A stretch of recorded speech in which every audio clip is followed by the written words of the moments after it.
कई लोगों की छायाएं झिलमिला उठी। ऐसा लग रहा था कि दक्ष कौर परिवार से लड़ने जा रहा था, लेकिन दुर्भाग्य से वे देख नहीं सके। मैंने तुमसे कुछ पूछा था, नित्या ने गर्व से कहा। उसकी ऊर्जा शक्तिशाली थी, तो क्या हुआ? उसके पक्ष में मजबूत योद्धा थे। वे सभी तीसरे या चौथे स्वर्गीय स्तर के योद्धा थे, इसलिए वे आकाशीय स्तर के योद्धा को आसानी से मार सकते थे। वह पहले की तरह ही घमंडी और अभिमानी लग रही है। दक्ष ने ठंडे अंदाज में मुस्कुराते हुए सोचा। नित्या ने उसकी अभिव्यक्ति देखी और कांप उठी। वह व्यक्ति किसी और की तरह लग रहा था जिसे वह जानती थी। मैंने तुम्हें एक बार छोड़ दिया था। कौर परिवार अपना विनाश खुद करना चाहता है और चूंकि तुमने आकाश नगर के लोगों को मारा था, इसलिए तुम्हें भी नष्ट कर दिया जाना चाहिए। दक्ष ने कहा। दक्ष, तुम दक्ष हो, नित्या ने कहा। नित्या के चेहरे का भाव एकदम बदल गया। फिर से वही पागल आदमी। बहुत देर हो चुकी है, दक्ष ने कहा। दक्ष ने अपना राक्षसी क्षेत्र छोड़ दिया। एक पल में रेस्टोरेंट में अंधेरा छा गया और कौर परिवार के सदस्यों के चेहरे मौत की तरह पीले पड़ गए। उनके चेहरे पीले पड़ गए क्योंकि वे जानते थे कि दक्ष कितना भयानक था। उनके पास प्रतिक्रिया करने का भी समय नहीं था और भयानक चीखें तुरंत शुरू हो गई। ये दक्ष है, इस पर हमला करो, नित्या ने कहा। नित्या का चेहरा मौत की तरह पीला पड़ गया था। कुछ लोग एक ही समय में हवा में उठे और राक्षसी क्षेत्र पर हमला किया, लेकिन दक्ष ने अपनी तलवार निकाली, जिसमें 3 प्रकार की गूढ़ ऊर्जाएं थीं, और तुरंत चौथे स्वर्गीय स्तर के एक योद्धा को मार डाला। उसने सिर्फ एक तलवार के हमले से चौथे स्वर्गीय स्तर के एक योद्धा को मार डाला। नित्या ने सोचा। उसका चेहरा और भी पीला पड़ गया था। अब जाकर उसे समझ में आया कि दक्ष ने क्या किया था। उसने 9 ड्रैगन द्वीप और कौर परिवार के बीच तनाव पैदा कर दिया था और वह विंध्याचल सागर की वीरान ऊर्जा से नहीं मरा था। दक्ष का साधना ज्ञान बहुत गहरा था। हर जगह खून बहता रहा और 1 दर्जन स्वर्गीय योद्धा पलक झपकते ही मर गए, और यह सब नित्या के सामने हुआ। नित्या ने एक बार दक्ष को अपनी तलवार तानते हुए देखा तो आह भरी। उसने नहीं सोचा था कि दक्ष की वजह से उसकी पूरी जिंदगी बदल जाएगी, जिससे उसकी मुलाकात विंध्याचल सागर में एक जहाज पर हुई थी। ये सब मेरी गलती है, नित्या ने कहा। जब दक्ष की तलवार उसके पास पहुंची तो नित्या ने अपनी आंखें बंद कर ली और उसके गालों पर आंसू बहने लगे। दक्ष ने उसे बचाया था और अगर कौर परिवार ने उसका आभार माना होता तो सब कुछ अलग हो सकता था। रेस्टोरेंट के बाहर भीड़ जानना चाहती थी कि अंदर क्या चल रहा है। बहुत जल्दी उन्होंने एक छाया को रेस्टोरेंट से बाहर निकलते और भागते हुए देखा। ये वही व्यक्ति रहा होगा जिसने परेशानी पैदा की थी, लेकिन वह मरा नहीं था, जिसका मतलब था कि वे कौर परिवार के योद्धा थे। चलो देखते हैं, किसी ने कहा। भीड़ ने कुछ मिनट तक इंतजार किया। जब उन्होंने देखा कि कोई भी उसका पीछा नहीं कर रहा है और रेस्टोरेंट में अब कुछ भी नहीं हो रहा है, तो उन्होंने रेस्टोरेंट के अंदर झांका। कौर परिवार के सभी सदस्य मारे गए, किसी ने फुसफुसाकर कहा। उन्हें इस पर यकीन नहीं हुआ। वहां तीसरे और चौथे स्वर्गीय स्तर के योद्धा थे, यहां तक कि नित्या भी उनके साथ थी। नित्या वहां शांति से लेटी हुई थी। वह डरी हुई नहीं लग रही थी, बल्कि ऐसा लग रहा था कि वह सो रही है। भीड़ ने उसकी आंखों के कोनों में आंसू सूखते हुए भी देखे। आकाश नगरा, उन्होंने सोचा। हो सकता है कि उस आदमी ने अपनी साधना के स्तर के साथ साथ अपनी शक्ल भी छिपाई हो। कौर परिवार ने पहले भी क्षितिज दिव्य महल को आकाश नगर के लोगों को मारने में मदद की थी, और अब आकाश नगर उनका बदला लेना चाहता था। कौर परिवार को यह मिलना चाहिए था। भले ही क्षितिज दिव्य महल यहां आ गया हो, फिर भी आकाश नगर को नाराज करना बहुत खतरनाक है, कुछ लोगों ने सोचा। हालांकि उन्होंने किसी से ऐसा कहने की हिम्मत नहीं की। हटो, किसी ने कहा। नित्या के पिता रेस्टोरेंट में पहुंचते ही पीले पड़ गए। उन्होंने पहले ही सिदार परिवार में एक बेटे को खो दिया था और अब उनकी आखिरी संतान, उनकी बेटी, मर गई थी। कौर परिवार के कई लोग जल्दी से रेस्टोरेंट में पहुंचे। उन सभी ने एक ही समूह के बारे में सोचा, आकाश नगर। 1 घंटे बाद कौर परिवार की सरकारी इमारतों में कौर परिवार के दादा एक लाश को देख रहे थे। नित्या और उस रेस्टोरेंट में मारे गए मजबूत योद्धाओं के अलावा कौर परिवार के और भी मजबूत योद्धा रेस्टोरेंट की लड़ाई के तुरंत बाद एक अन्य स्थान पर मारे गए थे। मास्टर, किसी ने महल में भागते हुए कहा। वह व्यक्ति हताश दिख रहा था और कुछ भी बोलना नहीं चाहता था। बोलो, कौर परिवार के बूढ़े आदमी ने पूछा। हमारे परिवार के कुछ सदस्य बाजार में मारे गए, जिनमें मास्टर अजीत भी शामिल थे, उस व्यक्ति ने सिर उठाए बिना कहा। अजीत की सामाजिक स्थिति नित्या से भी अधिक थी, वह नित्या के चाचा थे। टप टप टप, कोई और आया और बूढ़े आदमी का चेहरा मौत की तरह पीला पड़ गया।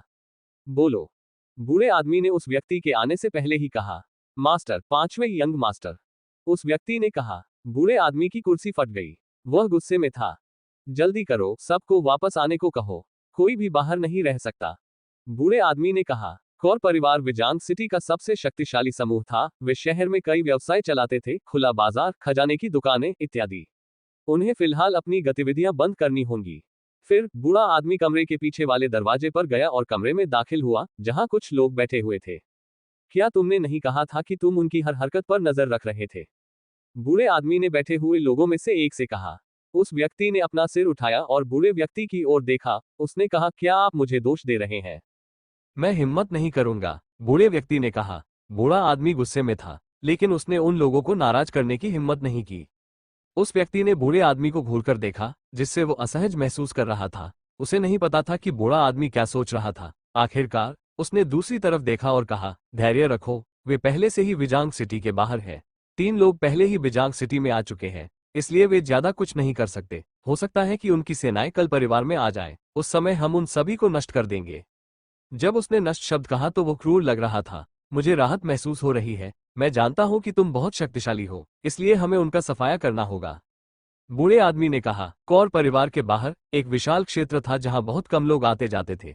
यह आमतौर पर शांत रहता था, लेकिन इस समय एक तेज आवाज ने सन्नाटे को तोड़ दिया। साथ ही एक विस्फोट भी हुआ। आसमान से एक छायादार आकृति के उतरने से जमीन फट गई और आकृति हिंसक रूप से जमीन पर गिर गई। हालांकि ये वास्तव में एक लाश थी। कौर परिवार के रक्षकों ने जब लाश को देखा तो वे चौंक गए, उनके चेहरे पीले पड़ गए। ये राजेश है, यह मास्टर राजेश है, रक्षकों ने हैरान होकर कहा। पहरेदारों को समझ में नहीं आ रहा था कि क्या करें, वे डर से कांप रहे थे। राजेश कौर परिवार का चौथा सदस्य था, जो असली वंश से संबंधित था। थोड़ी देर बाद एक घोड़ा अपनी पीठ पर लाश लिए उनकी ओर सरपट दौड़ता हुआ आता दिखाई दिया। एक दिन बीत गया, यानी मौत का एक लंबा दिन। रात हो गई और भी ज्यादा चिल्लाहट होने लगी और हर कोई डर गया। हर बार जब कौर परिवार के मजबूत योद्धा बाहर निकलते तो उन्हें कोई भी जिंदा नहीं मिलता, सिर्फ लाशें ही मिलती। कौर परिवार के आम सदस्यों को क्षितिज दिव्य महल पर उतना भरोसा नहीं था जितना उनके नेताओं को था। वे प्रभावशाली शाही समूहों से डरते थे और उनसे दूर रहना पसंद करते थे, लेकिन इस मामले में उनके पास कोई विकल्प नहीं था। एक पूरा दिन बीत गया और आकाश नगर के लोग अभी भी नहीं आए। 3 दिन बाद काबूम कौर परिवार का बूढ़ा आदमी गुस्से में था। उसने अपनी मुठियां जोर से भींच ली। वह अपने महल के हॉल के पीछे छोटे से कमरे में वापस चला गया। उसने देखा कि क्षितिज दिव्य महल आकाश नगर के आने का इंतजार कर रहा था, लेकिन कोई नहीं आ रहा था। इसके बजाय आकाश नगर बस उनके साथ खेल रहा था। 3 दिन बीत गए और वे अभी तक नहीं आए हैं। मैं कुछ लोगों को भेजूंगा। स्वर्गीय स्तर के शीर्ष पर एक योद्धा ने कौर परिवार के बूढ़े व्यक्ति से कहा। विजांग सिटी के बाहर आकाश नगर के लोग अभी भी एक पहाड़ की चोटी पर इंतजार कर रहे थे। जहान भी वापस आ गया था। भाई, हम कब जाकर कौर परिवार को मार डालेंगे? किसी ने शांति से पूछा। जहान ने पलटकर मुस्कुराते हुए कहा, हम क्यों जाएंगे? हम बस उनका इंतजार कर सकते हैं। क्या ये बेहतर नहीं है? उनका इंतजार करो, भीड़ ने कहा। सभी लोग संदेह में थे। दक्ष और अचल कुछ ही दिनों के लिए गए थे। क्या उन्होंने उन्हें मारने के बजाय क्षितिज दिव्य महल को सूचित किया था? भाई, अगर दक्ष और भाई अचल क्षितिज दिव्य महल गए तो क्या ये खतरनाक नहीं होगा? कुनव ने भौहें सिकोड़ते हुए पूछा। किसने कहा कि वे क्षितिज दिव्य महल से लोगों को खोजने गए थे? जहान ने मुस्कुराते हुए पूछा। तो हम उनका इंतजार क्यों कर रहे हैं? उन्हें कैसे पता कि हम यहाँ हैं? कुनव ने आश्चर्यचकित होकर पूछा। शायद कोई उन्हें बता दे। जहान ने उदासीनता से कहा। फिर जहान खड़ा हुआ और बोला, ठीक है, अब यहाँ सुरक्षित नहीं है, हमें कहीं और जाना होगा। कृपया राजबीर के पीछे पीछे किसी दूसरी पर्वत श्रृंखला पर जाएं। गद्दार, भीड़ ने सोचा। ऐसा लग रहा था जैसे जहान अपने गद्दार से निपटने की कोशिश कर रहा था। सभी लोग खड़े हो गए और राजबीर के पीछे चले गए। हालांकि जहान ने गंभीरता से कहा, सभी लोग राजबीर से 100 मीटर दूर रहें। शायद आप समझ गए होंगे कि क्यों। बिल्कुल भाइयों, जल्दी करो, लोगों ने कहा। जहान ने सिर हिलाया। सब कुछ योजना के अनुसार चल रहा था। जहान ने राजबीर और अचिंत्य को देखा और कहा, राजबीर, अचिंत्य, तुम दोनों काफी मजबूत हो। राजबीर, बाकी लोगों को दूसरी पर्वत श्रृंखला पर ले जाओ। अचिंत्य और मैं बैठकर क्षितिज दिव्य महल से लोगों के आने का इंतजार करेंगे। एक बार जब वे आ जाएंगे तो हम चले जाएंगे। समझ गया, राजबीर ने सिर हिलाते हुए कहा। फिर राजबीर भीड़ को दूसरे पहाड़ पर ले गया, जबकि जहान और अचिंत्य वहीं रुके रहे। भाई, मुझे सीधे साधे होने के लिए माफ करें, लेकिन क्षितिज दिव्य महल बहुत मजबूत है। भले ही हमारे पास कई मजबूत योद्धा हैं, फिर भी यह काफी नहीं है। भीड़ के चले जाने के बाद अचिंत्य ने कहा। जहान ने अपनी आंखें बंद कर ली और पैर मोड़कर बैठ गया। उसने कहा, बेशक ये पर्याप्त नहीं है। तुम्हारे कहने का मतलब यह है कि और लोग आ रहे हैं? अचिंत्य ने पूछा। जहान ने कहा, तुम सुबह समझ जाओगे, तो मुझसे इतना क्यों पूछ रहे हो? फिर अचिंत्य ने और कुछ नहीं कहा। समय बीतता गया और बाहर अंधेरा छा गया। कौर परिवार के लिए पिछले दिन बुरे सपने जैसे थे। लाशें ढेर हो रही थी और हत्यारे कहीं नहीं मिल रहे थे।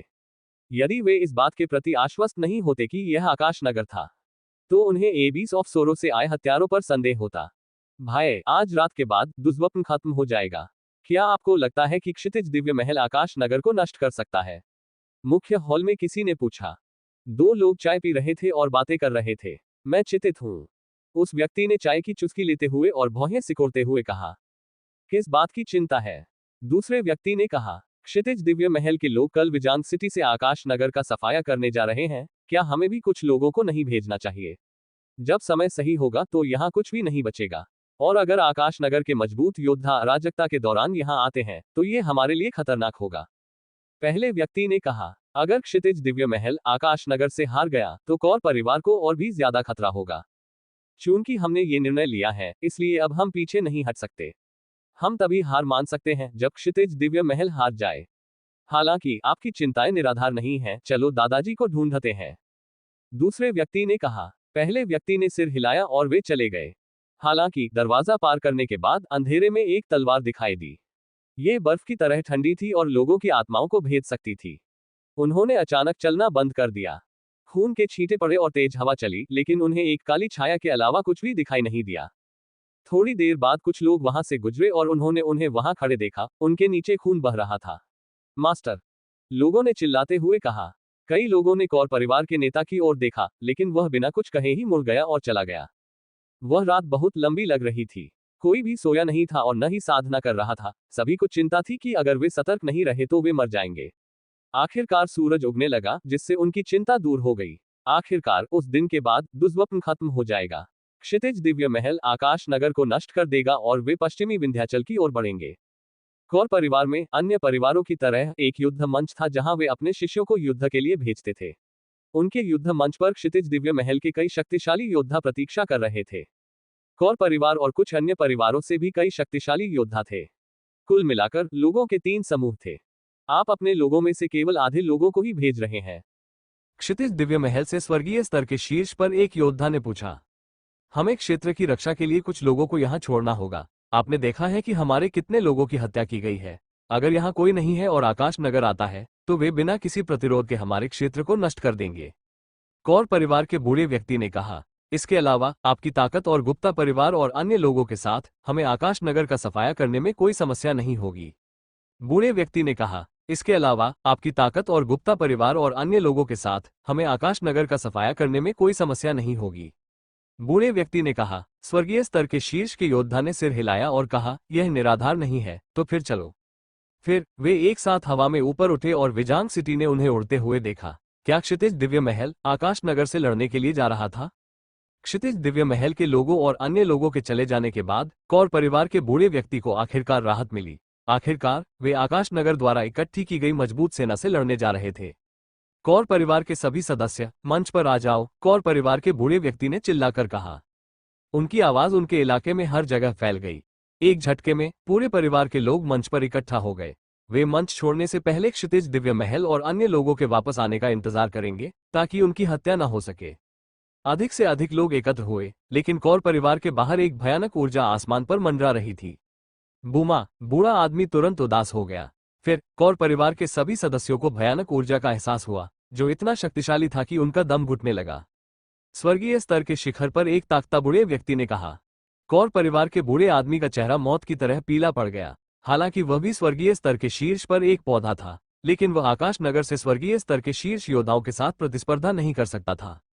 कौन आया? बूढ़े व्यक्ति ने कहा। कौर परिवार का बूढ़ा आदमी सतर्क था।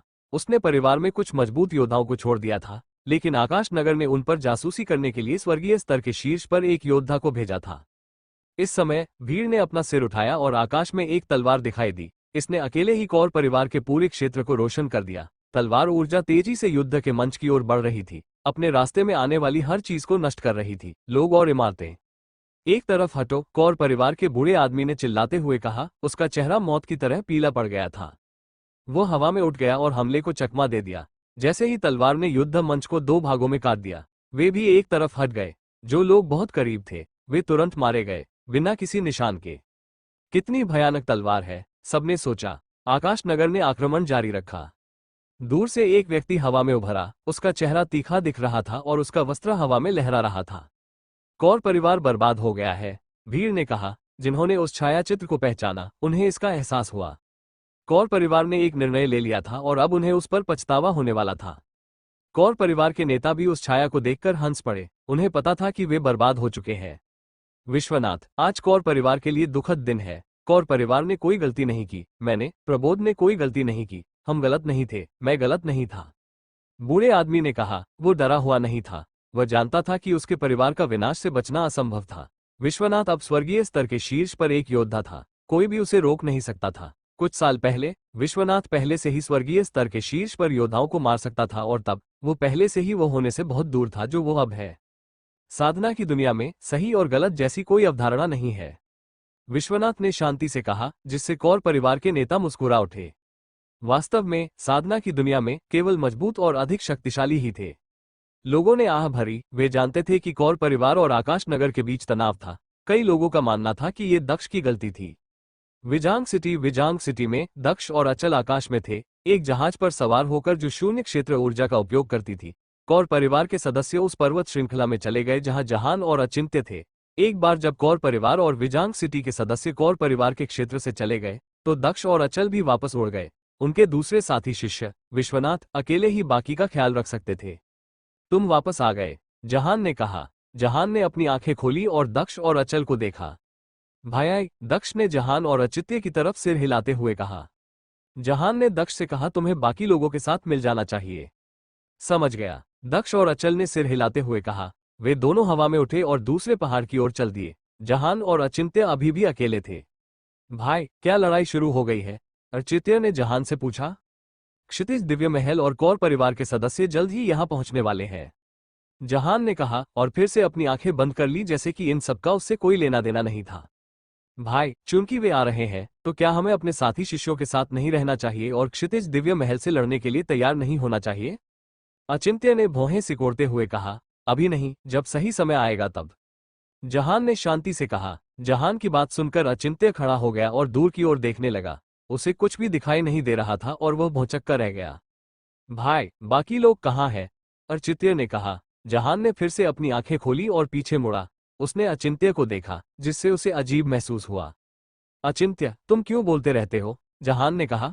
हम दोनों यहाँ एक साथ हैं, दो भाई। अगर क्षितिज दिव्य महल के लोग यहाँ आ गए तो हम मर जाएंगे। मुझे लगता है कि हमें दूसरों के साथ इकट्ठा होना चाहिए। तुम क्या सोचते हो? अर्चित्य ने व्यंग्यात्मक ढंग से मुस्कुराते हुए कहा। बहुत देर हो चुकी है, जहान ने कहा। अचिंत्य डर गया। दूर से एक सेना आती हुई दिखाई देने लगी, जिससे गड़गड़ाहट की आवाजें स्पष्ट हो गईं। भाई, आप किसका इंतजार कर रहे हैं? अर्चित्य ने जल्दी से कहा। क्या आप आकाश नगर के सदस्य हैं? जहान ने पूछा। अचिंत्य डर गया, लेकिन फिर वह जहान की ओर मुड़ा और मुस्कुराया। जहाना, अचिंत्य ने जहान की ओर देखते हुए कहा। आप इतना आश्वस्त कैसे हो सकते हैं कि यह मैं ही हूं? अचिंत्य ने जहान से पूछा। मुझे यकीन नहीं है, मुझे अभी भी कुछ संदेह है, जहान ने शांति से कहा। क्या तुम खुद को होशियार समझते हो? अचिंत्य ने शांति से पूछा। चूंकि क्षितिज दिव्य महल के लोग वहां थे, इसलिए आगे बात करना बेकार था। क्षितिज दिव्य महल की सेना वहां क्यों थी? जहान और अचिंत्य ही वहां थे। ये देखते हुए कि जहान गद्दार नहीं हो सकता, अचिंत्य को ही दोषी ठहराया जाना था। यदि क्षितिज दिव्य महल अचिंत्य के स्थान को नियंत्रित कर सकता है तो वे आकाश नगर की स्थिति पर भी नजर रख सकते हैं। होशियार, जहान ने अपनी हथेलियां आपस में मिलाकर और आंखें बंद करके कहा। उसने शांति से कहा, आकाश नगर का लक्ष्य गद्दार को खत्म करना था, इसीलिए कौर परिवार का पहले ही सफाया हो चुका है। अब तुम्हारी बारी है, अचिंत्य। अचिंत्य को अचानक आश्चर्य हुआ। उसने आसमान में केवल एक सुनहरी रोशनी की लकीर देखी। अचानक अचिंत्य हवा में ऊपर उठ गया। कैदा, जहान ने कहा। जहान के चारों ओर भयानक रोशनी दिखाई दी, उनमें पवित्र चिन्ह भी थे। ये रोशनी आसमान की ओर बढ़ी और अचिंत्य अचानक डर गया। उसका शरीर तेजी से सुनहरा हो गया। बेका, अचिंत्य ने गुस्से से चिल्लाते हुए कहा। सुनहरी रोशनी टूट गई और धातु की बजने जैसी आवाज गूंजी। आत्मा बलिदान पवित्र निशाना, जहान ने कहा। उसका शरीर सुनहरा हो गया जब अचानक निशान अचिंत्य की ओर बढ़े। एक भयानक चीख निकली। अचिंत्य का शरीर सुनहरा हो गया और उसके शरीर पर गहरे घाव हो गए। जहान पूरे समय क्रॉस लेग बैठा रहा, 1 इंच भी नहीं हिला। एक विशाल हाथ उनकी ओर बढ़ा, लेकिन तब तक बहुत देर हो चुकी थी। जहान के पवित्र निशानों के हमले के बाद अचिंत्य की मृत्यु हो गई थी। जहान के शब्दों को याद करते हुए कौर परिवार के नेता ने सोचा, आकाश नगर का लक्ष्य केवल गद्दार को खत्म करना था, इसीलिए कौर परिवार का विनाश हुआ। जब उसने इसके बारे में और सोचा तो उसका चेहरा मौत की तरह पीला पड़ गया। भाई, प्रथमेश ने स्वर्गीय स्तर के शीर्ष योद्धाओं की ओर देखते हुए कहा। जब आप निर्णय लेते हैं तो आपको अपने कार्यों की जिम्मेदारी लेनी होती है, ये साधना पथ का एक बुनियादी नियम है। स्वर्गीय स्तर के शीर्ष पर उस योद्धा ने कहा जब उसने देखा कि प्रथमेश उसे घूर रहा था। प्रथमेश की आंखें लाल हो गईं, लेकिन उसने सिर हिलाया और कहा, मैं उसे अपनी साधना को प्रभावित नहीं करने दूंगा, लेकिन मुझे आज अपना बदला लेना होगा। तुम लोगे, आकाश नगर ने तुम्हारे परिवार को नष्ट करने के लिए लोगों को भेजा था। इसी समय अचिंत्य ने हमें आकाश नगर से लड़ने के लिए यहाँ बुलाया था। हालांकि यह एक अच्छी योजना थी, लेकिन उन्होंने निश्चित रूप से क्षितिज दिव्य महल को कम करके आंका। उस योद्धा ने कहा। उसने आगे कहा, चलो चलते हैं, आकाश नगर के लोग बहुत दूर नहीं हो सकते। हो सकता है कि वे अभी भी कौर परिवार के लोगों से लड़ रहे हो। किसी भी मामले में चलो उन्हें ढूंढते हैं और उन्हें मार देते हैं। प्रथमेश ने जब ये सुना तो उसके शरीर में तुरंत बर्फ सी ठंडी ऊर्जा प्रवाहित हुई। स्वर्गीय स्तर के शीर्ष योद्धा ने एक कदम आगे बढ़ाया और कहा, हम उन्हें नष्ट करने के लिए आकाश नगर जा रहे हैं। फिर छायाएं टिमटिमाकर दूर हो गईं। जैसा कि उन्होंने अनुमान लगाया था, आकाश नगर के लोग वापस नहीं गए थे और वे बहुत दूर भी नहीं थे। वे एक घाटी में थे जिसके चारों ओर चट्टानें थीं। भौगोलिक स्थिति के कारण आसपास से किसी भी तरह की ऊर्जा को महसूस करना मुश्किल था। भाई, क्या हो रहा है? किसी ने जहान से पूछा, जो अभी अभी वापस आया था। कौर परिवार का नाश हो चुका है। अचिंत्य गद्दार था और मैंने खुद उसे मार डाला। जहान ने शांति से उत्तर दिया। वही था, जब मैं पहले आकाश नगर वापस आया था तो वही था जो सबसे ज्यादा बदला लेना चाहता था। कोई आश्चर्य नहीं। जैसा कि उम्मीद थी, शायद क्षितिज दिव्य महल ने एक अविश्वसनीय सेना तैयार की थी। इससे ये स्पष्ट होता है कि अचिंत्य को उम्मीद क्यों थी कि हम लापरवाही से काम करेंगे। आकाश नगर के लोगों ने कहा, क्या तुम्हें लगता है कि तुम बहुत होशियार हो और तुम्हारी योजना एकदम सही थी? इस समय किसी ने कहा। क्षितिज दिव्य महल के लोगा। ऊर्जा आकाश से उतरी। जब उन्होंने अपना सिर उठाया तो उन्होंने क्षितिज दिव्य महल से अनगिनत मजबूत योद्धाओं को आकाश से उतरते देखा। जहान साधु ने भौहें सिकुड़ी और उन्हें अर्थपूर्ण तरीके से देखा। उसने कहा, क्या आप मुझे यह नहीं बता सकते कि हमारे बीच और कौन गद्दार है? बूम! दो आकृतियां तीर की तरह हवा में उठी, मानो उन्हें डर था कि क्षितिज दिव्य महल उन्हें गलती से घायल कर सकता है। धवल और भुवन, दो और लोग। जहान ने मुस्कुराते हुए शांत भाव से कहा। उन्होंने आगे कहा, आपने वास्तव में सब कुछ सावधानीपूर्वक योजनाबद्ध किया था। कुछ भी गलत नहीं हो सकता था क्योंकि आपने 3 लोगों को भेजा था। बेशक, और अब तुम इस घाटी में फंस गए हो, जैसे कोई जानवर पिंजरे में बंद हो। हमने जादू भी किया है, इसलिए तुम अब और नहीं भाग सकते। दुर्भाग्य से तुम्हारे लिए विश्वनाथ अभी तक वापस नहीं आया है।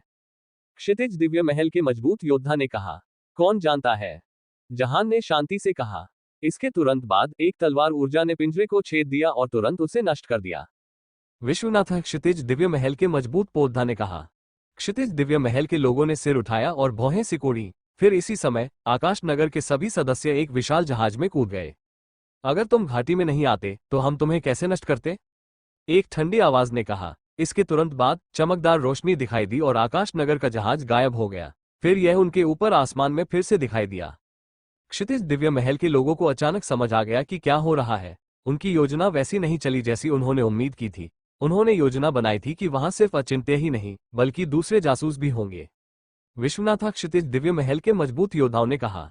क्षितिज दिव्य महल के योद्धाओं ने अपने सिर उठाए और देखा कि विश्वनाथ पहले ही स्वर्गीय स्तर के शिखर पर पहुंच चुका था।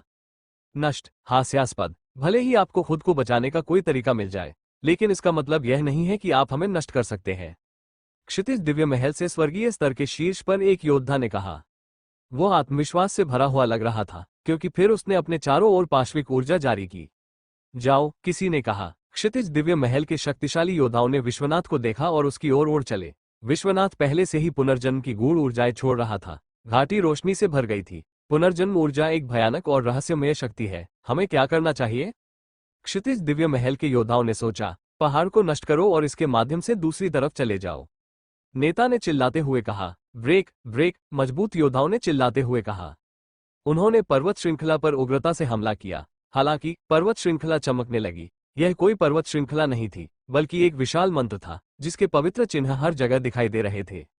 पवित्र निशाना। इसके अलावा वे पवित्र निशान काले रंग के हैं। क्षितिज दिव्य महल के योद्धाओं ने कहा। आह! एक भयानक चीख निकली, जब किसी का हाथ निशानों को छूने के बाद अचानक जल गया। वो भयानक आग उस व्यक्ति के पूरे हाथ में फैल गई और उसका पूरा शरीर भी जलने लगा। पीछे हटो, सब लोग पीछे हटो, दुश्मन ने गुस्से से चिल्लाते हुए कहा। बूम बूम बूम, काले पवित्र निशान सीटी बजा रहे थे। एक पल में जो लोग चट्टानों के पास खड़े थे वे जलने लगे। क्षितिज दिव्य महल के नेता ने सोचा, आकाश नगर में कोई भी इतने शक्तिशाली पवित्र निशान नहीं छोड़ सकता, यहाँ तक कि विश्वनाथ भी नहीं। उसने अपना सिर उठाया और चारों ओर देखा। वास्तव में वे हमें यहाँ फुसलाकर लाने की योजना बना रहे थे।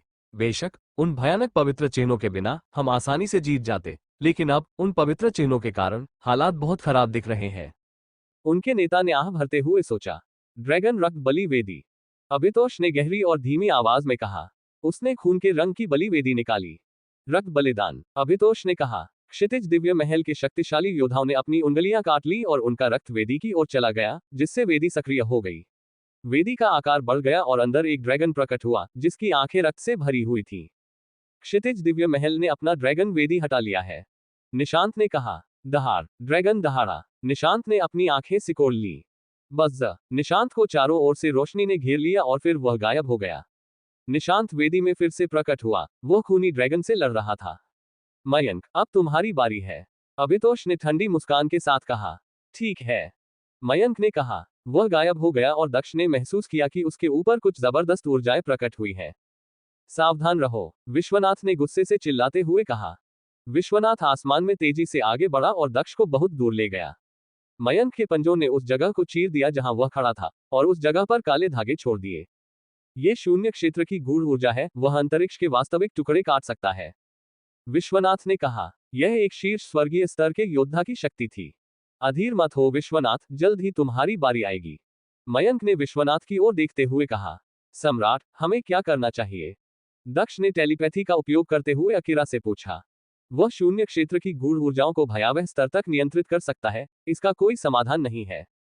अकीरा ने कहा। तुमने धीवर परिवार के बहुत से लोगों को बाहर डाला, क्या तुम्हें लगता है कि मैं तुम्हें छोड़? मयंक ने कहा। फिर उसने अपना हाथ हिलाया और आसमान कांपने लगा, क्योंकि दक्ष के ऊपर एक विशाल हाथ दिखाई दिया। दक्ष बच नहीं सकता था, भले ही वह कोशिश करता, वह हाथ उसे आसानी से पकड़ लेता। तो आपको परवाह नहीं है कि कल्पना मर भी जाए? दक्ष ने पूछा। अगर मैं तुम्हें नहीं मारूंगा तो तुम उसे कभी नहीं छोड़ोगे, यह उसके मरने के समान है। मयंक ने कहा। बस। विश्वनाथ का सिलहुट टिमटिमाया, क्योंकि वो फिर से दक्ष की ओर बढ़ा। निशांत मुझे उसे मारने से रोक सकता है, तो तुम्हें क्या लगता है कि तुम ऐसा कर सकते हो? मयंक ने पूछा। वो आगे की ओर कूदा और विश्वनाथ के सामने आ गया। अंधेरा छा गया और विश्वनाथ को घेर लिया। विश्वनाथ के चेहरे का भाव एकदम बदल गया। उसने अपनी पुनर्जन्म की तलवार निकाली और पीछे हट गया। केवल एक सम्राट ही ऐसे हमले का विरोध करने की कोशिश कर सकता है, हमफा। मयंक ने ठंडी आवाज में कराहते हुए कहा। उसका सिलहुट टिमटिमा गया और वह गायब हो गया। दक्ष का चेहरा मौत की तरह पीला पड़ गया था। वो इस बिंदु पर केवल सम्राट जितेंद्र की तलवार को छोड़ सकता था। तलवार, दक्ष ने कहा। दक्ष ने तीसरी बार सम्राट जितेंद्र की तलवार का इस्तेमाल किया। तारांकन, तो दक्ष अभी भी इसका इस्तेमाल कर सकता है, मयंक ने सोचा। मरो, दक्ष ने कहा। सम्राट जितेंद्र की तलवार आसमान में चमक उठी, लेकिन मयंक दक्ष के सामने नहीं बल्कि उसके पीछे दिखाई दी। सम्राट जितेंद्र की तलवार वास्तव में शक्तिशाली है, ये स्वर्गीय स्तर के शीर्ष पर स्थित योद्धाओं को भी मार सकती है, लेकिन इस बार यह बेकार है, एक आवाज ने कहा। दक्ष ने पलटकर देखा कि मयंक प्रकट हो रहा है। वह सम्राट जितेंद्र की तलवार से भी उसे क्यों नहीं हरा सका? दक्ष ने मयंक की ओर देखा। वह शून्य क्षेत्र की ऊर्जा को नियंत्रित कर सकता था, इसलिए भागना असंभव था, भले ही वह अपने शून्य क्षेत्र के वस्त्र का उपयोग क्यों न कर रहा हो, और वह तब तक नहीं लड़ सकता था जब तक कि वह सम्राट जितेंद्र की तलवार का उपयोग न करे। सम्राट जितेंद्र की तलवार, तुम ही मेरी एकमात्र उम्मीद हो, दक्ष ने तलवार से कहा। उसे मार डालो, दक्ष ने चिल्लाते हुए कहा। काचा। गरजने वाली ऊर्जाओं से भरी एक चमकदार रोशनी मयंक की ओर बढ़ी। सम्राट जितेंद्र की तलवार ने तुरंत दक्ष की ओर से काम किया। वह तलवार भयानक है, भीड़ ने सोचा। सम्राट जितेंद्र की तलवार अविश्वसनीय रूप से मजबूत थी। स्वर्गीय स्तर के शीर्ष पर रहने वाले योद्धाओं के अलावा कोई भी दक्ष को नहीं हरा सकता था अगर वह उस तलवार का इस्तेमाल करता। सीला, मयंक ने कहा। मयंक ने हवा में मुक्का मारा और पवित्र निशान दिखाई दिए। वे शून्य क्षेत्र के पवित्र निशान थे, जो उसके आसपास की जगह को सील करने में सक्षम थे। बूम! सम्राट जितेंद्र की तलवार सीलबंद स्थान से टकराई, जिससे चारों ओर ऊर्जा फैल गई। Slash slash. सम्राट जितेंद्र की तलवार लगभग शून्य क्षेत्र को तोड़ चुकी थी, पवित्र निशान को। तुम उस शाही हथियार को नियंत्रित भी नहीं कर सकते, इसलिए यह बेकार है, मयंक ने कहा। फिर उसने ऊर्जा को संघनित किया और कुछ हाथ मुहरे लगाई। काचा, पवित्र चिन्ह टूट गए और सम्राट जितेंद्र की तलवार आगे बढ़ती रही। निकाल दो, मयंक ने कहा। मयंक के सामने एक छेद दिखाई दिया। स्लैश, सम्राट जितेंद्र की तलवार उस छेद में घुस गई और फिर गायब हो गई।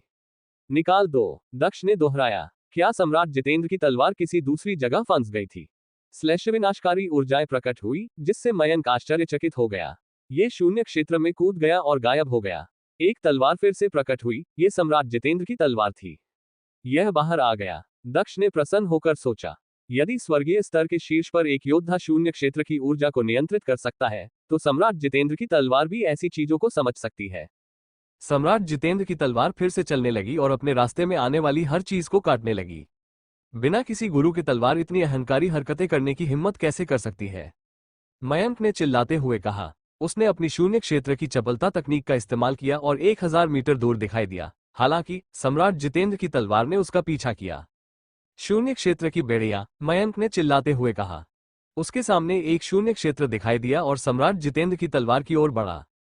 स्लैश, सम्राट जितेंद्र की तलवार गायब हो गई और फिर मयंक के सामने फिर से प्रकट हुई। तलवार की रोशनी ने उसे घेर लिया। मयंक ने भौहें सिकोड़ी। क्या वो वास्तव में सिर्फ एक तलवार थी?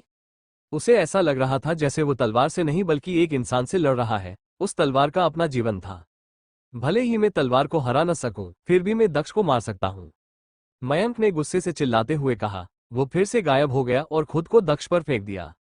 विश्वनाथ फिर से प्रकट हुआ, अपनी पुनर्जन्म तलवार पकड़े हुए। हालांकि अभितोष उसके सामने उड़ गया और चिल्लाते हुए कहा, तुम्हारा प्रतिद्वंद्वी मैं हूं। अभितोष के ड्रैगन पंजे विश्वनाथ की ओर बढ़े। विश्वनाथ फिर से गायब होते ही प्रकाश की किरण में बदल गया। अभितोष मुस्कुराया, मयंक के साथ कोई समस्या नहीं होगी। चले जाओ, मयंक ने विश्वनाथ और जहान को चिल्लाते हुए कहा, जो दक्ष के सामने आए थे। उसने उनकी दिशा में हवा में मुक्का मारा।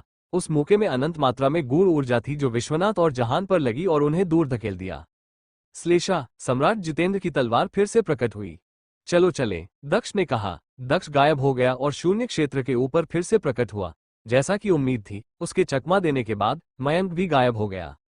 वापस आओ, दक्ष ने चिल्लाते हुए कहा। सम्राट जितेंद्र की तलवार उसके पास वापस आ गई और दक्ष ने तलवार पकड़ ली। वो अब मयंक को घूर रहा था। मयंक ने ठंडी मुस्कान के साथ कहा, आप अपनी तलवार रख सकते हैं, मैं पहले आपके सभी दोस्तों को मार दूंगा। इसके बाद मयंक ने तीव्र गति से आगे बढ़ने के लिए गूढ़ ऊर्जा का प्रयोग करते हुए स्वयं को जहान पर फेंक दिया। जाओ, दक्ष ने चिल्लाते हुए कहा। सम्राट जितेंद्र की तलवार ने मयंक का पीछा किया। ले से रिटा, विश्वनाथ ने कहा। विश्वनाथ जहान के सामने उतरा और पुनर्जन्म तलवार का इस्तेमाल किया। हालांकि मयंक ने उसकी दिशा में हवा में मुक्का मारा, जिससे उसके रास्ते में आने वाली हर चीज टूट गई। सम्राट जितेंद्र की तलवार इसी समय आ गई। मयंक ने ठंडी मुस्कान दी। उसका हाथ आसमान में फैला और उनके ऊपर एक शून्य क्षेत्र दिखाई दिया। मयंक के सामने एक विशाल छेद दिखाई दिया और तलवार सीधे उसमें जा गिरी। चलो देखते हैं, इस बार तुम कैसे बचोगे, मयंक ने कहा। मयंक ने शून्य क्षेत्र ऊर्जा से बना एक विशाल हाथ छोड़ा, जो सीधे दक्ष की ओर बढ़ा। दक्ष की छवि टिमटिमा रही थी, हालांकि हाथ दक्ष का पीछा करते हुए उसे पकड़ रहा था। दक्ष का चेहरा मौत की तरह पीला पड़ गया था। वो कुछ भी नहीं कर सकता था। वो मयंक की तुलना में बहुत कमजोर था। मर जाओ, मयंक ने चिल्लाते हुए कहा। एक और विशाल हाथ दक्ष की ओर बढ़ा और उसे थप्पड़ मारने वाला था। हालांकि इस समय मयंक स्तब्ध रह गया। एक अमूर्त शक्ति उसके हाथ को दक्ष की ओर बढ़ने से रोक रही थी। क्या ये पर्याप्त है? एक आवाज ने कहा। आसमान में एक छाया दिखाई दी और आकाश नगर से हर कोई खुश दिखाई दिया। सम्राट अजिंक्य, मयंक, अभितोष, स्वर्गीय स्तर के शीर्ष पर 5 योद्धा और स्वर्गीय स्तर के सबसे शीर्ष पर 1 योद्धा। क्या आप मेरे शिष्यों से इसी तरह लड़ते हैं? सम्राट अजिंक्य ने दुखी होकर कहा। सम्राट अजिंक्य, आप शिष्यों के मामलों में शामिल नहीं हो सकते। मयंक ने कहा। वो बिल्कुल भी डरा हुआ नहीं लग रहा था। आप स्वर्गीय स्तर के सबसे ऊपरी स्तर के योद्धा हैं। दक्ष 9वें आकाशीय स्तर का योद्धा है। ये कैसे उचित है? सम्राट अजिंक्य ने उदासीनता से पूछा। सम्राट तो सम्राट होते हैं और मेरी नजर में जो लोग सम्राट नहीं है, वे सिर्फ कीड़े मकोड़े हैं। सम्राट केवल तभी सम्राटों की बैठक में आ सकते हैं जब तक उनका समूह नष्ट न हो गया हो। क्या आप इस बारे में भूल गए हैं? मयंक ने कहा। बहुत बढ़िया। और बलि वेदी के बारे में क्या? क्या ये सम्राट क्षितिज की शाही वस्तु नहीं है? सम्राट अजिंक्य ने कहा। तो क्या हुआ? सम्राट अजिंक्य, तुम्हारी हिम्मत कैसे हुई इसमें शामिल होने की? एक आवाज ने कहा। सम्राट क्षितिज भी आ गए। सम्राट क्षितिज रक्त लाल वस्त्र पहने हुए प्रकट हुए। 2 सम्राटा, भीड़ ने हैरान होकर कहा। भीड़ आश्चर्यचकित थी। हैरानी की बात यह थी कि 2 सम्राट वहां उपस्थित थे। ये दूसरी बार है जब सम्राट क्षितिज और सम्राट अजिंक्य एक दूसरे के आमने सामने है। सम्राट क्षितिज के दो लक्ष्य है, आकाश नगर के शिष्यों को मारना और सम्राट अशोक और सम्राट अजिंक्य पर अत्याचार करना। बाकी सभी ने सोचा। सम्राट जितेंद्र की तलवार फिर से प्रकट हुई, लेकिन मयंक के ऊपर दक्ष अभी भी विशाल हाथ से दबा हुआ था। दक्ष से कुछ ही दूरी पर अकिरा की आंखें चमक रही थी। अब चीजें उसके हाथ से बाहर थीं। काचा, इस समय वेदी से कुछ ऐसी आवाजें निकलने लगी जैसे कि वो टूटने वाली हो। सम्राट क्षितिज ने भौहें सिकोड़ो और फिर मुस्कुराए। उन्होंने कहा, मयंक, तुम जो कर रहे थे उसे जारी रखो। सम्राट अजिंक्य और मैं अपने समझौते का उल्लंघन नहीं करेंगे। हम सम्राटों की बैठक से पहले हमला नहीं करेंगे। ठीक है, मयंक ने कहा। फिर उसने अपना हाथ हिलाना जारी रखा, लेकिन उसे एहसास हुआ कि यह बेकार था। पहले की तरह कुछ उसे अपने हाथ हिलाने से रोक रहा था। सम्राट क्षितिज ने कहा, उसे एक शून्य क्षेत्र में डाल दो और उसे कभी बाहर आने से रोक दो। सम्राट अजिंक्य ने उसे ठंडेपन से देखा। सम्राट क्षितिज ने गंभीर और सम्मानजनक तरीके से हस्तक्षेप किया। सम्राट क्षितिज ने कहा, क्या आप सम्राट के समझौते के खिलाफ जाने वाले हैं? सम्राट अजिंक्य ने कहा, आप अपने शिष्य की मदद करके पहले ही इसमें शामिल हो चुके हैं। आपने भी मयंक को दक्ष को मारने से रोका, इसलिए आप इसमें शामिल हो गए। मैं खुद केवल एक बार इसमें शामिल हुआ हूं, इसलिए हम बराबर हैं। सम्राट क्षितिज ने ठंडी मुस्कान के साथ कहा। मयंक ने अपने दूसरे हाथ का उपयोग करके दक्ष के चारों ओर की जगह को तोड़ दिया और उसे उसमें फेंक दिया। क्षितिज दिव्य महल और धीवर परिवार के उन लोगों को मार डालो, फिर तुम अपनी कब्र में वापस जा सकते हो। दक्ष ने चिल्लाते हुए कहा। भीड़ इस अनुरोध से भ्रमित थी, खासकर धीवर परिवार और क्षितिज दिव्य महल के लोग जो जोर से हंस पड़े। दक्ष पागल था। उसने मयंक को मारने के लिए सम्राट जितेंद्र की तलवार नहीं मांगी थी, बल्कि तलवार से मांगी थी। श्लेषा, सम्राट जितेंद्र की तलवार ने दक्ष को सुना और धीवर परिवार पर हमला करना शुरू कर दिया। काचा, वे लोग सम्राट जितेंद्र की तलवार का मुकाबला नहीं कर सकते थे। मयंक आश्चर्यचकित था। उसने नहीं सोचा था कि दक्ष पागल हो जाएगा और दूसरों पर हमला करने के लिए अपनी एकमात्र बचत का उपयोग करेगा। तुम मरना चाहते हो? मयंक ने गुस्से से चिल्लाते हुए कहा। मरोदक्ष ने गुस्से से चिल्लाते हुए कहा। सम्राट जितेंद्र की तलवार ने क्षितिज दिव्य महल और धीवर परिवार के योद्धाओं को जल्दी से मार डाला, जो एक के बाद एक गिर गए। सम्राट क्षितिज ये देखकर परेशान दिखे। सम्राट क्षितिज ने चिल्लाते हुए कहा। वह हमला करना चाहता था, लेकिन सम्राट अजिंक्य ने मयंक की दिशा में हवा में मुक्का मारा था। To be continue. अब आगे क्या होने वाला है? क्या दक्ष मयंक से बच पाएगा? कैसे बाहर निकलेगा दक्ष इस खतरनाक स्थिति से? क्या अब दक्ष सम्राट जितेंद्र की तलवार का इस्तेमाल फिर कभी कर पाएगा? क्या सम्राट अजिंक्य दक्ष को बचा पाएंगे? आपको क्या लगता है, क्या होंगे इन सभी सवालों के जवाब? हमें कमेंट बॉक्स में कमेंट करके जरूर बताएं और सभी सवालों के जवाब जानने के लिए पढ़ते रहिए reborn in martial world. Follow जरूर से करें, लाइक करें, शेयर करें और कमेंट करें। सिर्फ पॉकेट नोवेल पर। और नोट 1, ध्यान दें, मेरे कई रीडर्स कंफ्यूज हैं कि शीर्ष स्तरीय स्वर्गीय योद्धा कौन है। मैं आपको बता दूं कि स्वर्गीय स्तर को भी 9 स्तरों में बांटा गया है, जिसमें पहले से तीसरे स्तर को निम्न स्वर्गीय स्तर, चौथे से छठवें स्तर को मध्य स्वर्गीय स्तर और 7वें से 9वें स्तर को शीर्ष स्वर्गीय स्तर कहा जाता है। विश्वनाथ 7वें स्वर्गीय स्तर पर है, इसलिए वह भी शीर्ष स्तर का स्वर्गीय योद्धा है।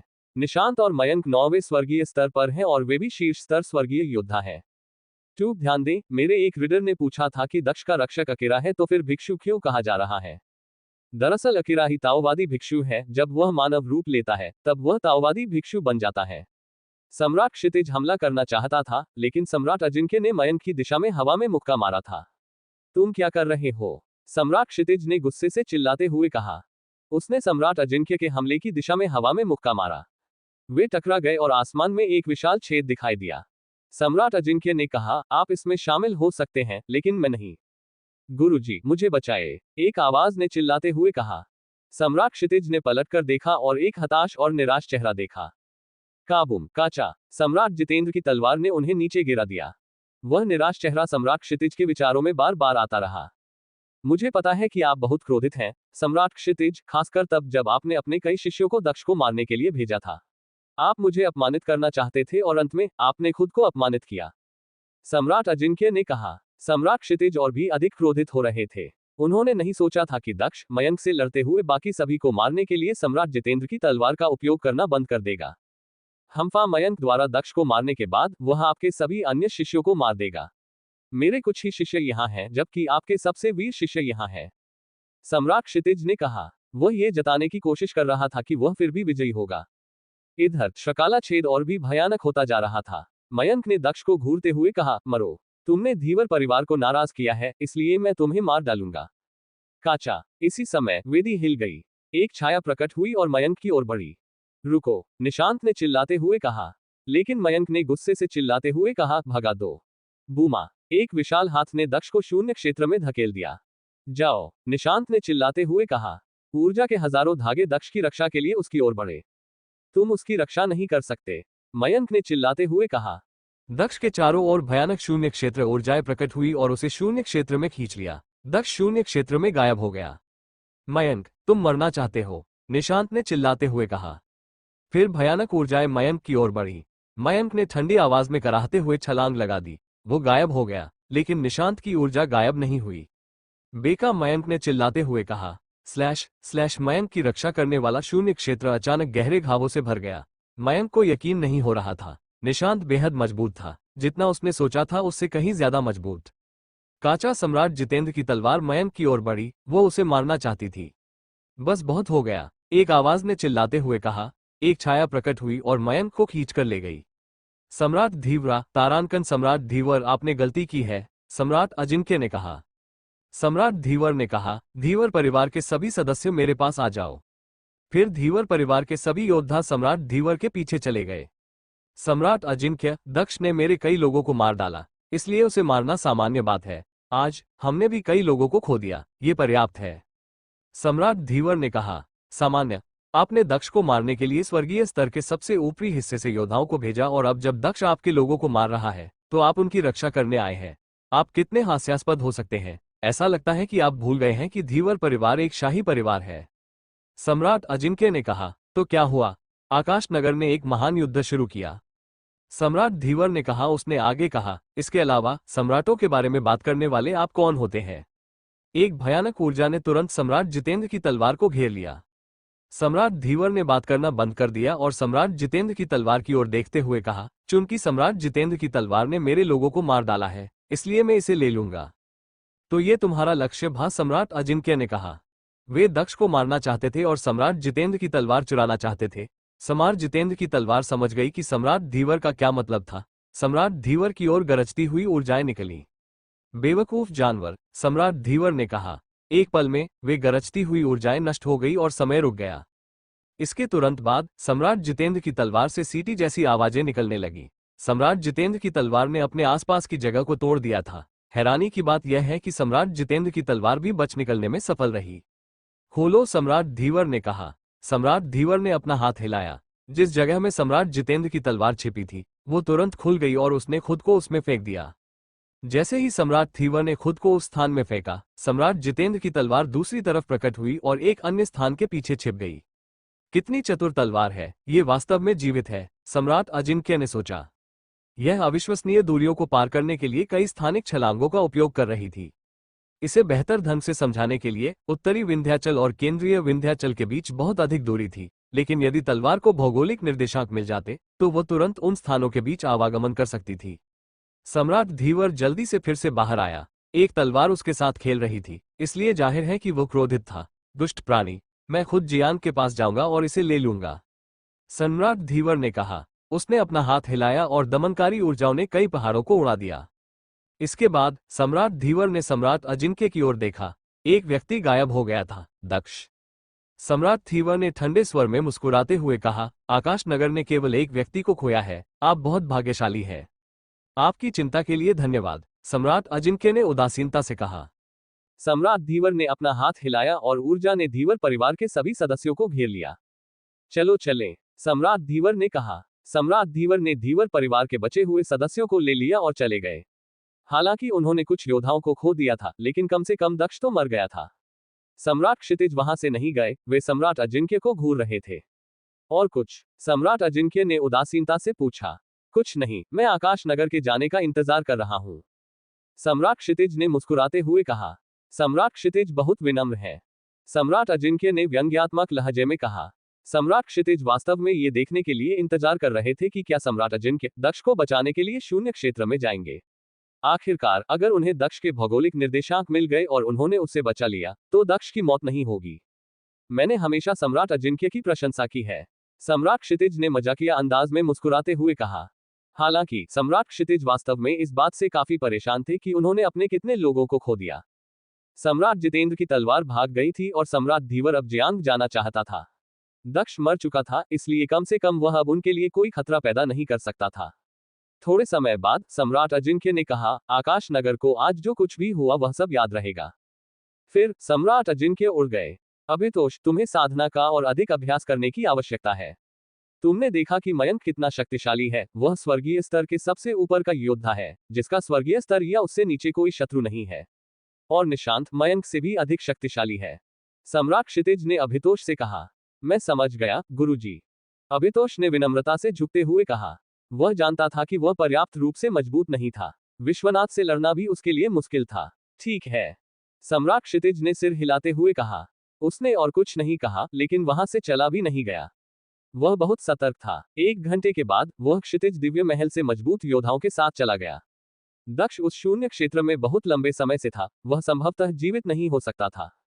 अगले दिन, 1 दिन बाद, विजांग सिटी में ये खबर हर जगह फैल गई कि क्षितिज दिव्य महल, आकाश नगर और धीवर परिवार के बीच लड़ाई हुई थी और 3 सम्राट आए थे। इसके अलावा युद्ध के बाद ऐसा लग रहा था कि कौर परिवार नष्ट हो गया है और नक्शे से मिट गया है। दक्ष की मौत ने भी विंध्याचल में तूफान मचा दिया था। बहुत से लोग उसके लिए दुखी थे। वह एक प्रतिभाशाली व्यक्ति था जो आगे बढ़ने वाला था और अब बहुत देर हो चुकी थी। बहुत से लोग उसे किसी दिन सम्राट बनते देखना चाहते थे। दक्ष की हत्या करके उन्होंने प्रभावी रूप से आकाश नगर के भविष्य को सीमित कर दिया था। विंध्याचल में और भी खबरें फैल गई। सम्राट धीवर सम्राट जितेंद्र की तलवार चुराने के लिए जियांग गया था, लेकिन अंत में वह बिना कुछ कहे और सम्राट जितेंद्र की तलवार के बिना शांति से बाहर आ गया। जियांग में सम्राट धीवर के साथ वास्तव में क्या हुआ था? बेशक भीड़ सिर्फ अंदाजा ही लगा सकती थी, क्योंकि सिर्फ सम्राट धीवर को ही पता था कि क्या हुआ था। यहां तक कि जियांग के लोगों को भी ठीक से नहीं पता था कि वहां क्या हुआ था। सम्राट जितेंद्र की तलवार जियांग के घर वापस आ गई थी, लेकिन जियांग के लोगों को समझ में नहीं आया कि क्यों। उनके पूर्वज की तलवार ने दक्ष के शरीर पर नियंत्रण कर लिया था। वह उसके शरीर में थी, तो वह वापस क्यों आए? बेशक भले ही जियान को चिंता थी कि दक्ष मर सकता है, लेकिन अंत में उन्हें यकीन हो गया कि वह अभी भी जीवित है। उन्हें दक्ष पर भरोसा था और उन्होंने अपनी सारी उम्मीदें उसी पर लगा रखी थी। विंध्याचल का केंद्रीय भाग में पीताम्बर उदास दिख रहा था, क्योंकि वो दूर तक देख रहा था। उसने कहा, क्या अफसोस है, ऐसा प्रतिभाशाली व्यक्ति। वर्धन परिवार में महेन और आरव वर्धन परिवार के एक महल के अंदर थे। महेश ने फुसफुसाते हुए कहा, आप ऐसे कैसे मर सकते हैं? शायद कोई चमत्कार हुआ होगा। आरव ने कहा। बेस्टियल इंपीरियल पैलेस में महान ओरिएंटल ग्रीनफिंच रॉक ने कहा, दुर्भाग्य से मैं तुम्हें खुद मारने में कामयाब नहीं हुआ। कीमियागरों की दिव्य भूमि में रिदिमा ने आह भरी और उदास दिखी। लियान पर्वत पर 2 खूबसूरत महिलाएं दूर तक देख रही थीं, दोनों ही अवाक और उदास थीं। उत्तरी विंध्याचल में सिदार परिवार में एक भयानक और निर्दयी ऊर्जा आसमान की ओर उड़ चली। विंध्याचल में हर कोई सोच रहा था कि दक्ष पहले ही मर चुका है। आखिरकार दक्ष को धीवर परिवार के स्वर्गीय स्तर के सबसे ऊपर एक योद्धा ने पकड़ लिया था, और अब वो काफी समय से एक शून्य क्षेत्र में फंसा हुआ था। किंवदंतियों के अनुसार सम्राटों के अलावा कोर्ट भी इसके अंदर जीवित नहीं रह सकता था। शून्य क्षेत्र। उस दिन दक्ष उस शून्य क्षेत्र में पहुंच गया था जब निशांत ने उसे ईश्वरीय जागरूकता के हजारों धागों से लपेट दिया था। वो जगह अंधेरी और उजाड़ बंजर भूमि थी। क्या मैं मरने जा रहा हूं? दक्ष ने अंधेरे में अकेले सोचा। उसकी त्वचा पर तेज हवा चल रही थी। कचा अंदर भयानक दरारें दिखाई दी। मन को स्थिर करने वाला एक आवाज ने कहा। दक्ष के चारों ओर आग जल उठी और उसके पैरों के नीचे एक काला कमल दिखाई दिया, जिसने जल्दी ही उसके शरीर को घेर लिया। दोस्त, दक्ष ने कहा। उसके दोस्त ने उसे मरने नहीं दिया। हमें तुम्हें यहां से बाहर निकालना होगा, अग्निरथ ने कहा। उसकी आवाज काले कमल से आई। दक्ष ने व्यंगपूर्वक मुस्कुराया। सावधान रहो, अग्निरथ ने कहा। खौफनाक शून्य क्षेत्र की ऊर्जाएं उनकी ओर बढ़ी, लेकिन दक्ष और दानव कमल अविश्वसनीय गति से भाग गए। दक्ष अब ठंडे पसीने में भीग गया था। क्या इससे मुक्त होना संभव है? दक्ष ने पूछा। मैंने अपनी ईश्वरीय चेतना का एक धागा राक्षसी कमल में डाला है, लेकिन ये तुम्हें बाहर निकालने के लिए पर्याप्त मजबूत नहीं है। अकेले तुम शून्य क्षेत्र को नहीं तोड़ सकते। अग्निरथ ने जल्दबाजी में कहा। क्या तुम उसे अंदर सुरक्षित रख सकते हो? दूसरी आवाज ने कहा। दक्ष के बगल में एक छाया दिखाई दी। भाई, दक्ष ने कहा। दक्ष उस छाया को देखकर खुश था। हालांकि उसके कई दुश्मन थे, फिर भी कुछ लोग थे जो हमेशा उसकी रक्षा करते थे, जैसे निशांत। यह निशांत की ईश्वरीय चेतना थी। निशांत की ईश्वरीय चेतना ने कहा, मुझे पता है कि वहां एक खाली जगह पर युद्ध का मैदान है, लेकिन मुझे सटीक भौगोलिक निर्देशांक नहीं पता है। ठीक है, मैं तुम लोगों की रक्षा करूंगा क्योंकि तुम आगे बढ़ोगे। अग्निर्ध ने दृढ़ता से कहा। भले ही वो चिंतित था, जैसे ही कमल ने दक्ष और निशांत की ईश्वरीय चेतना को घेरा, वो विशाल हो गया। काबूम, एक सफेद रोशनी आसमान को रोशन कर रही थी। बिजली गिर रही थी, लेकिन राक्षस कमल कांपता हुआ भाग गया। कितना खतरनाक है! अगर मैं यहाँ अकेला होता तो मैं पहले ही मर चुका होता। दक्ष ने सोचा, मेरे पास वो बिस्तर है, मुझे आर्य है कि क्या ये बिजली के हमलों को रोक सकता है। दक्ष ने महारानी अनामिका के बिस्तर को निकालते हुए सोचा। यहां तक कि बालोंद्र का अद्वितीय हथियार भी बिस्तर को नष्ट नहीं कर सका। निशांत ने बिस्तर की जांच की और अचानक वह प्रसन्न दिखाई दिया। आपके पास कुछ बेहतरीन चीजों हैं, इससे हमारे सिर के ऊपर रखे ताकि बिजली को रोका जा सके। हम अपने आसपास की हाथा की ऊर्जा का ध्यान रखेंगे। ठीक हो, दक्ष ने सिर हिलाते हुए कहा। उसने महारानी अनामिका का बिस्तर अपने सिर के ऊपर रख दिया और वे आगे बढ़ते रहे। वे बीमो थे, लेकिन यहाँ और तेजी से आगे बढ़ना बहुत खतरनाक था। यहाँ शून्य और की ऊर्जा भयानक है। पाचन सिटी में उसने शून्य क्षेत्र की गूढ़ ऊर्जा और क्षेत्रीय शून्य क्षेत्र की गूढ़ ऊर्जा देखी। श्री जिकिन ये भयानक थी। एक स्थानक ऊर्जा उनके ऊपर से गुजरी, जिससे दक्ष ने अपना सिर ऊपर उठाया। उन हमलों से बचने के बाद दक्ष के कपड़े पूरी तरह से फट गए थे। यहां तक कि उसके कवच में ही दरारें आ गई थी। शून्य क्षेत्र में बिजली की ऊर्जा खतरनाक होती है। यह एक प्रकार की गूढ़ ऊर्जा है जिस पर सम्राटों को भी ध्यान देना पड़ता है। निशांत ने कहा, भाई, जब तक हम यहाँ हैं, मैं साधना का अभ्यास करना चाहता हूँ। क्या ये ठीक है? दक्ष ने पूछा। निशांत आश्चर्यचकित था और व्यंग्यपूर्वक मुस्कुराया। उसने कहा, आप काफी मजबूत हैं। ठीक है, मैं यहाँ आपके लिए सब कुछ संभाल लूंगा। दक्ष मुस्कुराया। वह वैसे भी कुछ और नहीं कर सकता था, इसलिए यहाँ शून्य क्षेत्र ऊर्जा का अध्ययन करना समझ में आया। दक्ष मुस्कुराया। वो वैसे भी कुछ और नहीं कर सकता था, इसलिए यहाँ शून्य क्षेत्र ऊर्जा का अध्ययन करना समझ में आया। मेरा जीवन तुम्हारे हाथों में है, छोटे दोस्त, दक्ष ने राक्षसी कमल से कहा। फिर दक्ष ने अपनी आंखें बंद कर ली और उसकी पुतलियां काली हो गईं। जब वह अपने आसपास के स्थान का अध्ययन कर रहा था, तो उसके सिर में एक अंधेरी दुनिया दिखाई दी। धीरे धीरे दक्ष के शरीर से पसीना गायब हो गया और उसे कम डर लगने लगा। शायद वह अपने आसपास के माहौल को भूल गया था, क्योंकि वह अपनी साधना पर ध्यान केंद्रित कर रहा था। दक्ष समय के बारे में भूल गया और जल्द ही वह अपने आसपास के बारे में भी भूल गया। कुछ समय बाद, दक्ष, हम यहाँ हैं, एक आवाज ने कहा। दक्ष ने अपनी आंखें खोली और अपने सामने एक युद्ध का मैदान देखा, एक असली युद्ध का मैदान। यही वो युद्ध क्षेत्र है जहां शिक्षक मुझे पिछली बार ले गए थे, दक्ष फुसफुसाया। पिछली बार सम्राट अजिंक्य उसे कई जगहों पर ले गए थे और राजवीर इसी तरह के युद्ध क्षेत्र में लड़ रहा था। अगर यह वही नहीं था, तो उस क्षेत्र में हवा कम तेज है। दक्ष ने चारों ओर देखते हुए सोचा।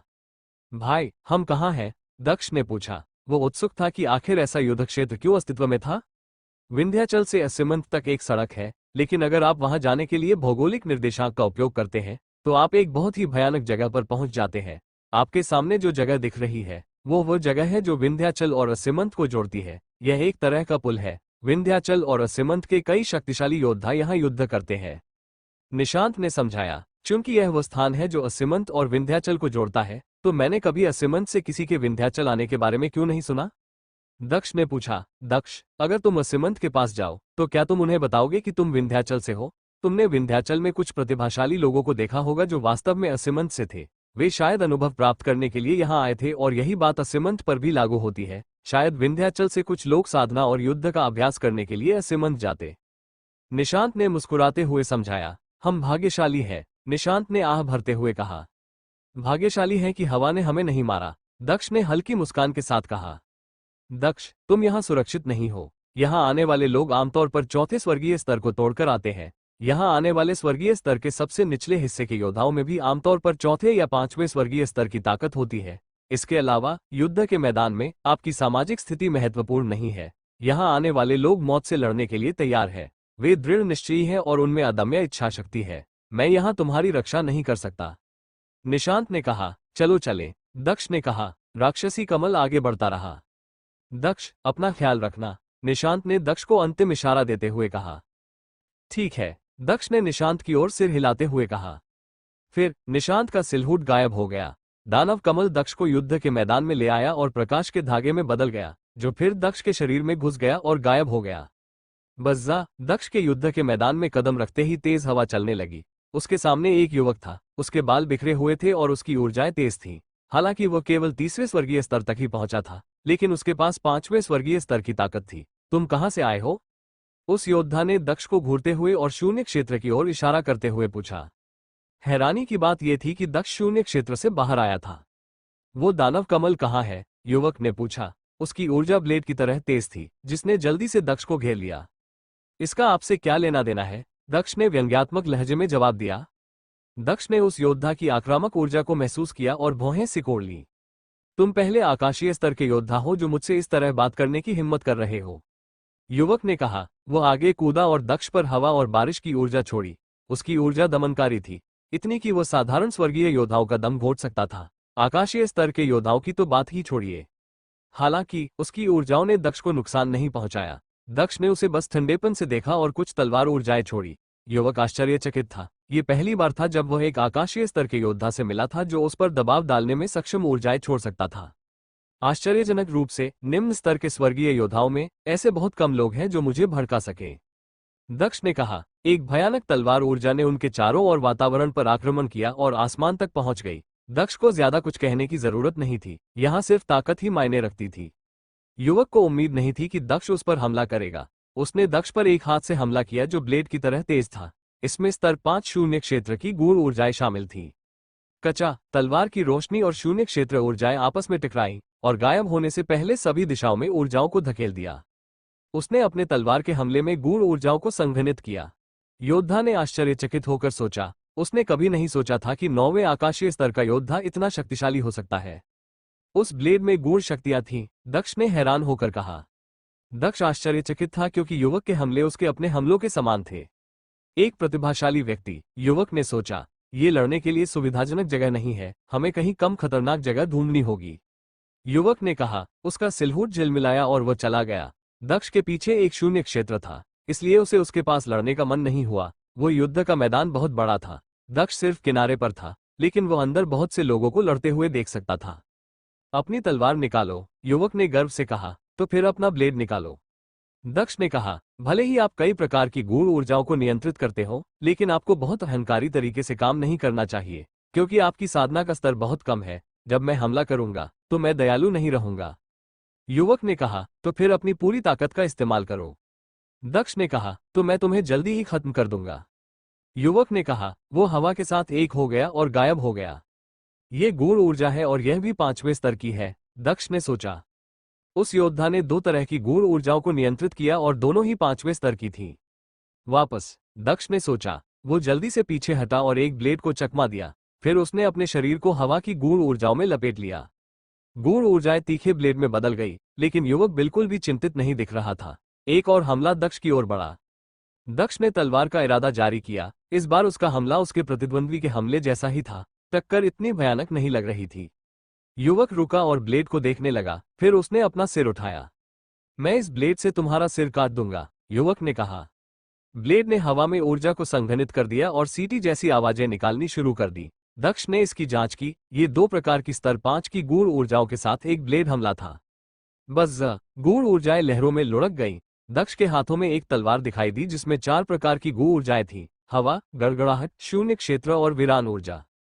स्तर 2 की हवा और गड़गड़ाहट की गूढ़ ऊर्जाएं, स्तर 3 की शून्य क्षेत्र की गूढ़ ऊर्जाएं और एक तरह की विनाशकारी गूढ़ ऊर्जा भी है जो स्तर 3 की है। आखिर यह क्या है?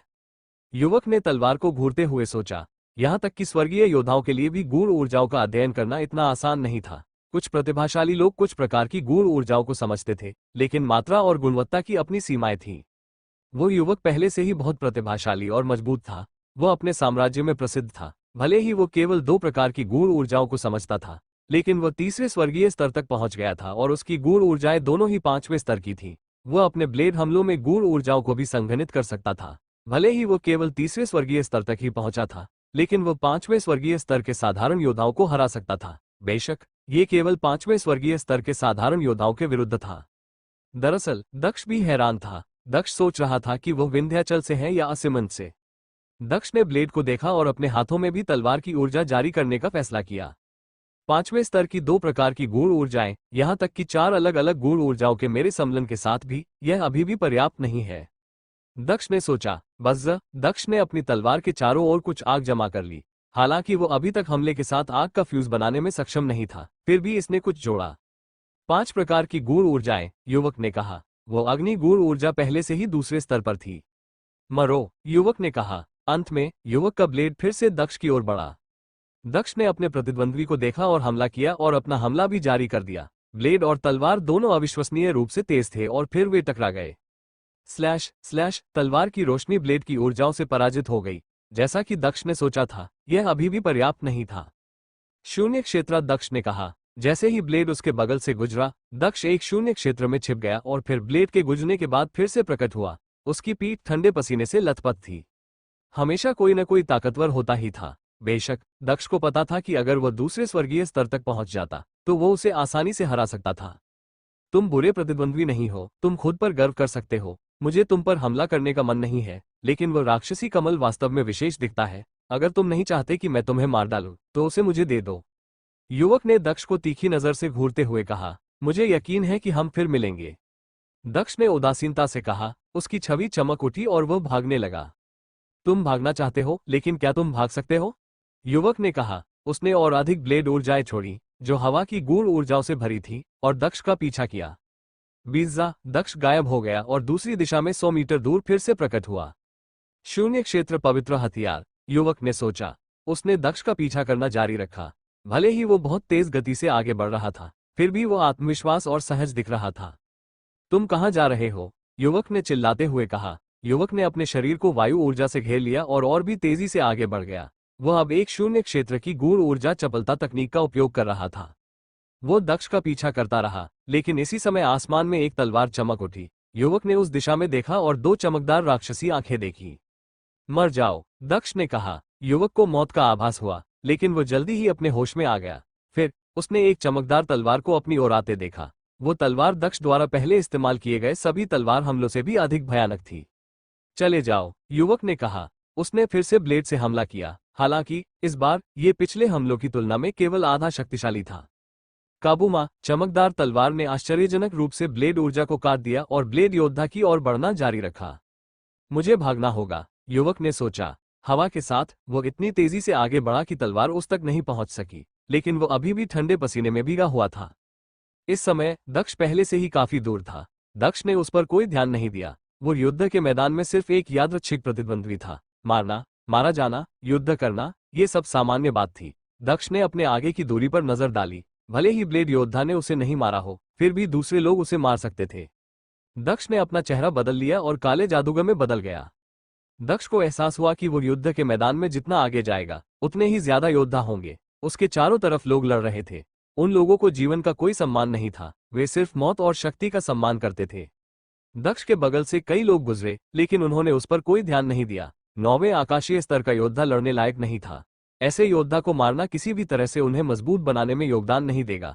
बेशक कुछ लोगों ने उसे तिरस्कार भरी नजर से भी देखा, जैसे कि वह अज्ञानी हो। एक आकाशीय स्तर का योद्धा इस युद्ध के मैदान में कैसे आ सकता है?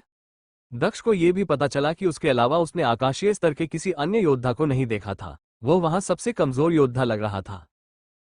दक्ष ने दूर से देखा और किसी ऐसे व्यक्ति को देखा जिसे वह जानता था। वो व्यक्ति सुनहरी बुद्ध ऊर्जाओं से घिरा हुआ था। आश्चर्यजनक रूप से वो एक ही समय में 6 मध्यम स्तर के स्वर्गीय योद्धाओं से लड़ रहा था। उसने स्पष्ट, मधुर, शुद्ध, गहरी, दूरगामी ब्रह्मावाणी में मंत्रों का जाप जारी रखा, जो शब्दों में बदल गया, जो अविश्वसनीय रूप से शक्तिशाली हमलों में बदल गया। उसके पीछे विशालकाय बुद्ध ने 4थे स्वर्गीय स्तर के एक योद्धा पर हमला किया और उसे मार डाला। युद्ध में बुद्ध के हमले बहुत शक्तिशाली होते हैं, दक्ष ने सोचा। वो व्यक्ति सेलेस्टियल थंडर मंदिर से मानस था, जो विंध्याचल के 10 सबसे शक्तिशाली युवा योद्धाओं में से एक था। तुम मुझसे ज्यादा ताकतवर हो, दक्ष ने सोचा। दूसरा स्वर्गीय स्तर, स्तर 5, गूढ़ ऊर्जाएं, विस्फोटक हमले, विशाल बुद्ध के हाथ, अविनाशी शरीर। पलक झपकते ही मानस ने 4थे स्वर्गीय स्तर के 4 योद्धाओं को मार गिराया। अंतिम 2 योद्धा डरने लगे और आश्चर्यजनक रूप से भागने लगे, लेकिन बुद्ध की रोशनियां किसी तरह उन तक पहुंच गई और उन्हें मार डाला। सब्सक्राइब करो नेक्स्ट एपिसोड के लिए। चमकता दिल और हाँ न्यू सीरीज आ रही है, फुल सपोर्ट करना उसको। PLZZ reborn of Pushkar.